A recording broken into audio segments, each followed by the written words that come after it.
past Saturday, I actually went to a concert. Went and saw Megadeth, one of my top five favorite bands of all time. You guys know my my my musical palette is very large. You guys know I'm a massive fan of hip hop, pop music, rock, metal, hip hop, rap, you name it. A lot, I like a lot of. I think the only genre I'm not really into is country, and even with that, I have an appreciation for country now. Not saying I would ever go on purpose go to a country concert unless I got free tickets and everything like that. But I can. I'm at an age now where I can actually appreciate the kind of stuff. You know what I mean? So anyway, I saw Megadeth for the third time on Saturday. I saw him first in 2004, then 2006, and watching the show. Dave Mustaine, first off, Dave Mustaine is the lead singer, frontman, founder of the band. He's formerly of Metallica he was with Metallica in the early years, the original guitar player with Metallica back in 1982/83. And, again, phenomenal show by Megadeth. And they played with Mustaine also too, a band who I saw last year. Well, of course I love. I've been a fan of theirs for 22 years, even longer, I think. And I was just amazed watching Dave Mustaine, how this guy's a survivor. This guy has, this band has now existed. Granted, lots of lineup changes through the years. He's the only, I believe, he's the only original member still in the band. In fact, I believe that is the case. And he's gone through a lot. Survived a lot. Obviously, a very polarizing figure in the metal community because of the fact that number one, being the former guitar player Metallica. You see Metallica now, well, not now, but for years, took off in the 80s through the 90s, of course, and still today considered the biggest metal band in history of the genre, and doing all that stuff without Dave Mustaine. And Megadeth they've had success on their own too. They've sold 50 million copies records worldwide. They've had success, nowhere close to what Metallica's done. But Mustaine could, I'm watching Mustaine play on Saturday. And I'm just impressed. Like, this guy's gone through hell, a lot of addiction issues he's gone through the years.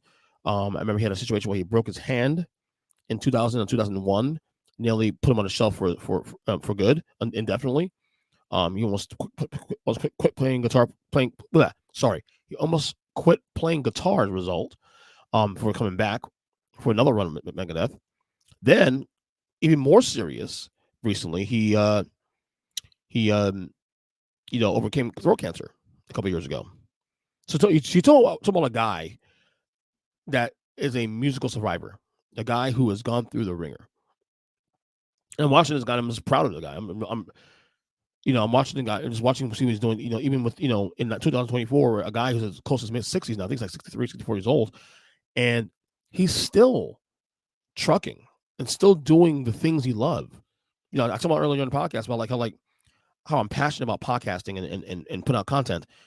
Dave Mustaine is still passionate about putting out music, and even at the age in his mid 60s, and still great at it. In fact, I remember watching him on Saturday, and it came over me again. Like, and this is the same stance I've had for decades, and I'll say even now in 2024 that Dave Mustaine is the greatest guitar player in the entire genre of metal. Like I said, his toolbox is much wider than anybody else's.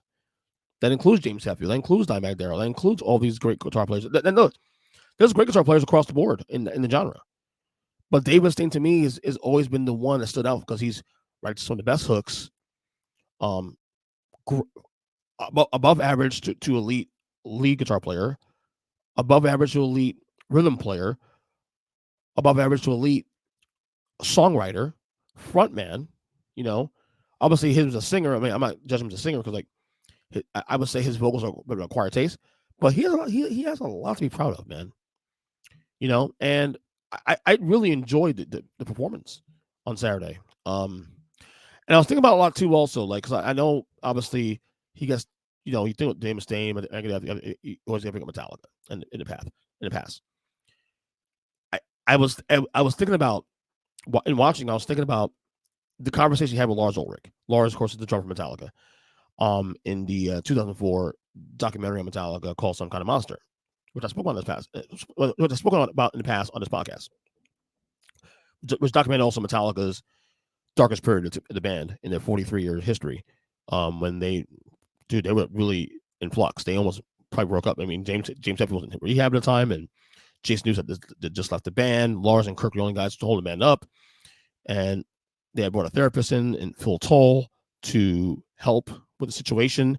One of the things they did was bring in Dave Mustaine to help clear the air after 20 years with the breakup of Dave and the band, and clear the air about all that. And it got me thinking about the conversation they had during the documentary, and Dave getting very, very raw with Lars about how he felt about Metallica. In fact, I'm gonna play the clip from the documentary here. And it's, to me, it's powerful stuff, man. It really is. I'm gonna play a clip from the conversation from the Some Kind of Monster interview between Lars and Dave Mustaine, from the 2004 was the release of the documentary, but 2001 was actually when they did the interview. Here's the clip here. I watched people around the world say what a great guitar player Kirk is, and what a piece of shit I am, and that I got kicked out of Metallica, and that I wasn't good enough for them, and that I was a loser, and I've had to deal with that for almost 20 years, and it's a dreadful experience. It's been hard, Lars. It's been hard to watch everything that you guys do and you touch turn to gold, and everything I do fucking backfire. And I'm sure there's a lot of people that they would consider my backfire a complete success. You know? I do. I mean, look, Metallica is one of one. When it comes to metal, Metallica is one of one. Without question. But as I said earlier, I said for years, Dave has a lot to be proud of, man. A lot to be proud of. All right, continue. And am I happy being number 2? No. You know? You're just now encountering something I've been going through 13, 14 years. By the way, see Lars' haircut, the little Eminem haircut. Weird seeing him out here. I've never had a chance to be able to tell you without talking to Lars, the guy in Metallica. Never talked to my little Danish friend again. You know? I remember the day you and I talked about digging a hole in fucking dirt and smoking hash through the ground. That to me is the stuff that's like, you know? And we've never had very many moments like that. Do I feel some guilt? Yes, I do. But at the same time, it's difficult for me to comprehend that the only thing that you feel when you look back on the last 20 years is rooted in the Metallica thing. But it has to be, though, because look at what happened with the band the minute he left.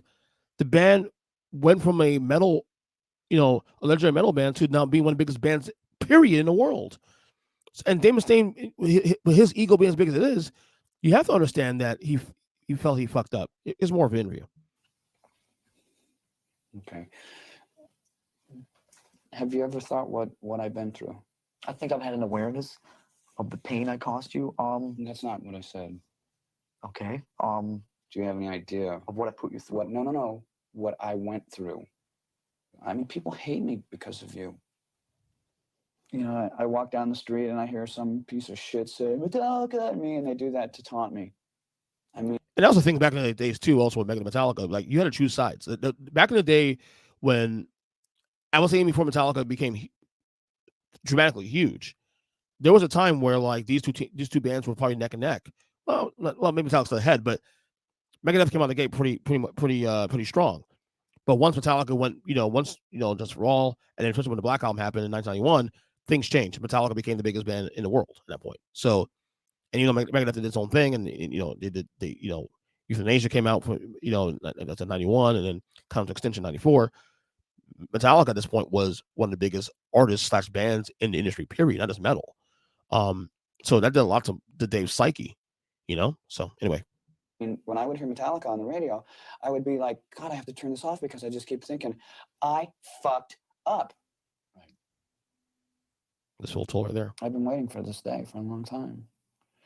And by no means is it done because somebody else very important is not here. Right. Yeah, and that person was James. James at the time was in rehab, dealing with his addiction issues. I found out also too, it wasn't just alcohol; it was actually sex addiction.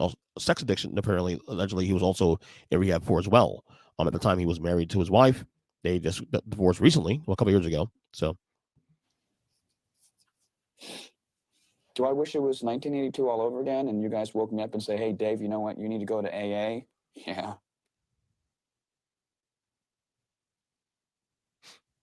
Yep. I'd give anything for that chance. And that's the thing also, too, also. Is there any last words you want to say to everybody out there? Metal up your ass. That's the thing also about that also with Dave. I'll let it go. Is that, and in the day, they did the right thing still, even in hindsight. I mean, look, you can't, it's hard to judge what they did because the way they fired Dave also, too, was very dirty. They just one day in New York before Recording Kill 'Em All said, they woke him up and said, Dave, here's a bus ticket. You're out of here. You're fired. It's kind of fucked up. At the same time, these guys at the time were also what, 19, 20 years old? Are we going to judge 19, 20-year-olds and versus 40-year-olds? It's kind of tough to do that. But again, watching Dave, watching him play on Saturday brought those memories again. And what if this band had I always wondered how this band would sound with Dave Mustaine, honestly, if he was still in the band. I don't know. I don't think it would have worked that way. You know why?